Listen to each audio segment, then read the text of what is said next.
Ça dépend de qui est dans cette coalition. Ensuite, à ce jour, je crois qu'elle est plutôt en gestation pour décider de ce qu'il va falloir faire entre gens réclamant du libéralisme, ou donc des anciens compagnons on peut le dire, du président Wade, du PDS et d'autres, etc. Bon, c'est possible. Maintenant, quand il appelle la coalition obédience libérale, le problème et le souci qu'il y a là-dedans, c'est que me semble que le PDS qui aurait été démarché ne s'est pas encore engagé dans cette coalition. Ça, c'est la première chose, un premier obstacle.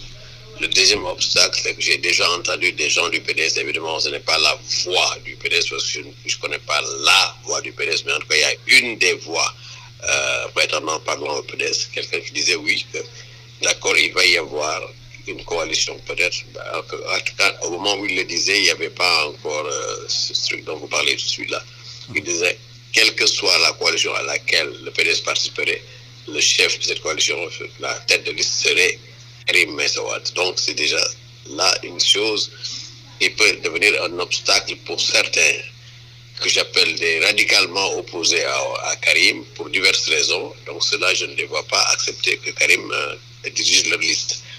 Premièrement. Deuxièmement, sans le PDS, qui peut se réclamer du libéralisme aujourd'hui au Sénégal et vraiment avoir suffisamment de crédibilité pour cela.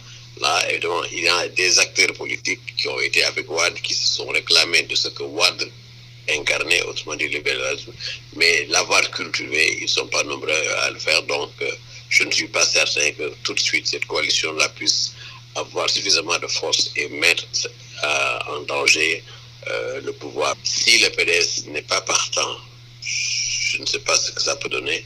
Si le PDS va faire sa liste à côté avec d'autres coalitions ailleurs, oui, celle-ci là est perdante devant le PDS.